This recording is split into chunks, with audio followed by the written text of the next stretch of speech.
Iya, sahabat sekalian, ada netizen yang menanyakan, "Dok, kalau praktek proning kok muntah ini gimana?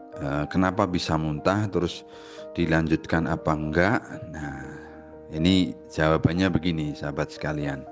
Perlu diketahui bahwa muntah itu asalnya dari saluran pencernaan, kemudian proning itu sebetulnya melatih saluran pernapasan. Terutama tujuannya adalah mengeluarkan lendir-lendir yang menumpuk di gelembung paru-paru dan saluran pernapasan. Nah, kenapa bisa muntah? Ya, nomor satu, ya karena saluran pencernaan ada isinya. Maka perlu diperhatikan kalau latihan proning itu jangan ketika lambung kita itu isi. Bagaimana mengetahui atau bagaimana mengantisipasi? Yakni ya ketika proning ketika kita berada dalam posisi lapar ataupun ya pokoknya sebelum makan lah intinya.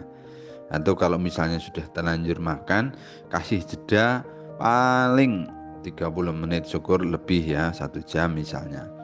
Jadi yang paling enak memang ya menjelang makan. Makanya kalau sahabat sekalian lihat video proning anak saya Dr. Azam kan, beliau kan menggabungkan biasanya waktu-waktu sholat. Jadi karena waktu itu dia pakai alat ventilator, jadi dia latihan proning atau dia sholat, kemudian latihan proning, kemudian makan. Ya, setelah itu baru dipasang lagi alatnya. Sampai seperti itu.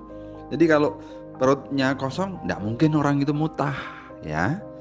Nah, terus yang kedua perlu diingat juga karena kadang-kadang muntah tidak harus berisi makanan, bisa saja berisi cairan atau getah lambung. Karena setiap hari itu sebetulnya lambung itu juga aktif mengeluarkan getah lambung.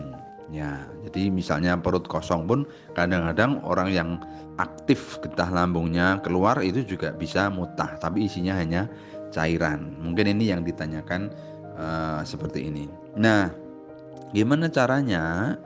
Caranya adalah benar-benar kita mengisi dulu udara di paru-paru, jadi ambil napas dulu. Kemudian yang menghentak itu bukan perut, tetapi yang menghentak itu adalah dinding dada. Jadi itu adalah hentakan dinding dada, bukan perut. Kalau perut boleh jadi isi lambungnya meskipun cuma cairan itu bisa ikut keluar, ya. Tapi kalau yang menghentak adalah dinding dada, maka isi perutnya aman. Terus kemudian dikatakan setelah praktek seperti itu kok kemudian batuk terus-menerus. Nah, kalau cuman batuk terus-menerus malah itu bagus. Jadi begini sahabat sekalian, uh, masih ingat gambar paru-paru ya, waktu saya membuat video proning yang pertama kali yang saya menerangkan anatomi dan fisiologi paru-paru. Jadi paru-paru itu kan bagian yang paling besar itu ada di bawah. Kemudian ketika kita itu posisi proning, yang paling besar kemudian berubah menjadi bagian atas, kemudian dihentakkan. Nah, ketika dihentakkan, lendir sudah mulai turun. Ya, turun dalam posisi proning loh. Kalau dalam posisi tegak ya berarti naik. Nah, sahabat sekalian, perlu diketahui, perlu dipahami betul. Ketika lendir-lendir ini sudah mencapai ke saluran namanya bronkus ya. Jadi saluran napas dari tenggorokan yang cuma satu di leher kemudian bercabang dua ke kanan dan kiri, itu namanya bronkus ya. Jadi cabang-cabang trachea atau tenggorokan itu namanya bronkus yang masuk ke paru-paru kanan dan kiri. Nah, tadi lendir tadi masih ada di gelembung paru, kemudian sudah berpindah dengan hentakan menuju ke cabang-cabang dari bronkus tadi, cabang-cabang dari trachea, saluran napas yang sudah besar. Ketika lendir sudah mencapai di situ, muncullah refleks batuk. Nah, ketika refleks batuk ini muncul, jangan ditahan. Justru memang harus kemudian pelan-pelan dikeluarkan, tetapi tidak lagi perlu dalam posisi menungging atau dalam posisi proning. Jadi Kalau sudah begitu justru dalam posisi tegak nggak apa-apa, tapi batuknya pelan-pelan sambil diusahakan kemudian lendirnya itu keluar. Begitu sahabat sekalian, jadi teruslah praktekkan. Makanya memahami seperti ini penting sekali. Mungkin sahabat sekalian pernah sebelum ini periksa ke dokter gara-gara sakit batuk ya, infeksi saluran nafas, mesti dokter akan bertanya, batuknya berdahak apa enggak? Karena apa? Karena rumusnya kalau batuk itu berdahak, itu tidak boleh diberi obat yang menghentikan batuk. Justru diberi obat yang mengencerkan dahak, tapi kemudian batuknya itu produktif. Produktif artinya sedikit batuk tapi lendirnya gampang keluar. Karena di lendir itu ada banyak kuman-kuman yang memang harus disapu keluar.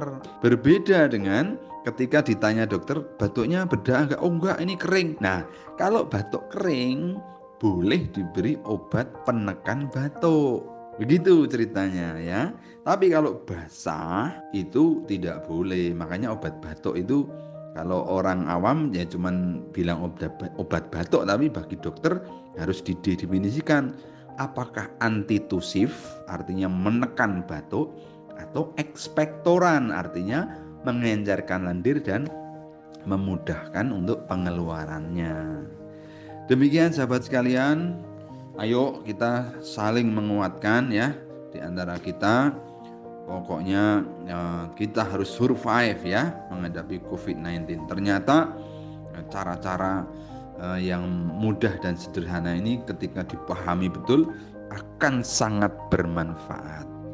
Terima kasih, silahkan disebarkan juga ini informasi melengkapi video-video proning. Berarti sampai hari ini sudah ada 5 seri ya video yang berbicara tentang proning ini. Assalamualaikum warahmatullahi wabarakatuh.